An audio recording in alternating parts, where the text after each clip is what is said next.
एक घटना घडली आहे. बिबट्याने एका वृद्ध महिलेला त्या ठिकाणी हल्ला केल्याची माहिती आहे. त्याबाबतची काय माहिती आहे तुम्हाला प्रशासनासोबत? सकाळी एक मला माहिती आहे, आता मी तिकडेच चाललोय. सकाळी येवले नावाचा छोकरा आहे, त्याच्याही नरड्यावरतीच नेमका अटॅक केलाय बिबटनी. आणि आता एक वयस्कर आजी त्यांचं डेथ झाली असं मला कळालंय. अतुल मकाळ म्हणून माझा मित्र आहे वैद्यकीनीचा, त्यांनी मला सांगितलं. मी तिकडं चाललोय आत्ता.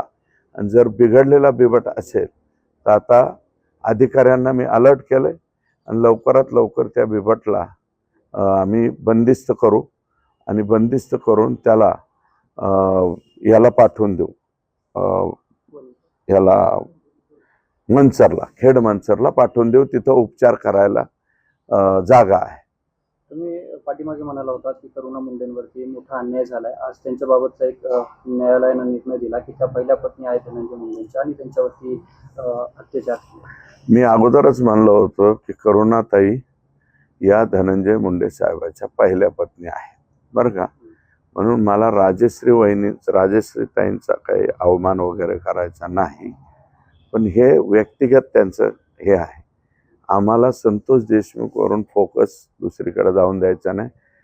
ते कोर्टाने जे निर्णय दिलेला आहे कोर्टाच्या निर्णयाप्रमाणे कारवाई व्हावी, त्यात आम्हाला इंटरेस्ट नाही. धनंजय आणि आम्ही, कारण मी तिकडे जाणार होतो पण धनंजय म्हणाले की मीच इकडे येतो, कारण मला एक मध्येच काम निघालं होतं आणि काल माझा कार्यक्रम होता, त्याच्यामुळे थोडासा दमलो होतो मी. माझी जरा पळापळी झाली 10-15 दिवस पाठीमागं. म्हणून आम्ही दोघे एकत्र बसलो की कुठलाही लॅकिनो राहून आका आणि त्याचे सर्व सहकारी, आणि वेळ प्रसंगी पडलं तर आकाचे आका आहे, अजून तपास चालू आहे, याच्यामध्ये कोणीही सुटता कामा नये, कुठलाही लॅकिनो राहू नये, अशा प्रकारची चर्चा धनंजय आणि मी आणि त्यांचे साडू आम्ही सर्वांनी मिळून या ठिकाणी केली. आणि धनंजयचे अनेक मित्र माझ्या मतदारसंघातले आहेत आणि संतोषला आमच्या इथले अनेक लोक ओळखतात. अगदी माझा पुतण्या तर पहिल्या दिवशी तिथं होता, कारण तिथं जे सगळं काही म्हणजे संतोष सरपंच असल्यामुळं, माझा पुतण्या सरपंच असल्यामुळं आमची मैत्री त्या दोघांची होती.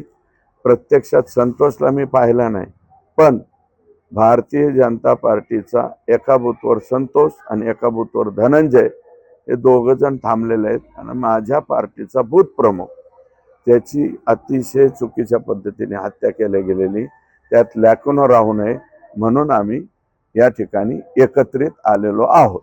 सरकारी वकील उज्ज्वल निकम यांच्या संदर्भातली आता काय अपडेट आहे आणि त्यांनी तेच आम्ही दोघांची आमची चर्चा तीच झाली. आणि माझं मत असं आहे की उद्यापर्यंत किंवा सोमवारपर्यंत उज्ज्वल निकम साहेबांची ऑर्डर निघेल. तर्नळीमध्ये काल एक घटना घडली ज्यामध्ये संतोष देशमुखांसारखं बातम्या पाहू नको वाल्मिकांना, नाहीतर तुझा संतोष देशमुख करू अशा प्रकारचे मला त्यांच्यावरती वार करण्यात आले. त्यांची प्रकृती जी आहे ती गंभीर आहे आणि दुसरीकडे पोलिसांनी त्यामध्ये अद्यापपर्यंत हाफ मर्डरचा कलम लावलेला आहे. 326 कलम लावलंय अशोक मोहितेच्या प्रकरणामध्ये, परंतु आता तो अजूनही अनकॉन्शियस आहे. तर आम्ही सर्टिफिकेट आता ग्रीवियस आल्याच्या नंतर त्याच्यामध्ये 1009 त्या ठिकाणी लागेल.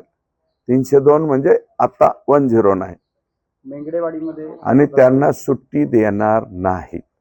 अशोक मोहितेवरती ज्यांनी वार केलेला आहे, तू संतोष देशमुखचे व्हिडिओ का पाहतो, संतोष देशमुखची पोस्ट का टाकतो, म्हणूनच मारलंय. म्हणजे इतकी मस्ती आणि माज अजून सुद्धा ह्या आकाच्या लोकांचा गेलेला नाही. माज अजून शिल्लक आहे.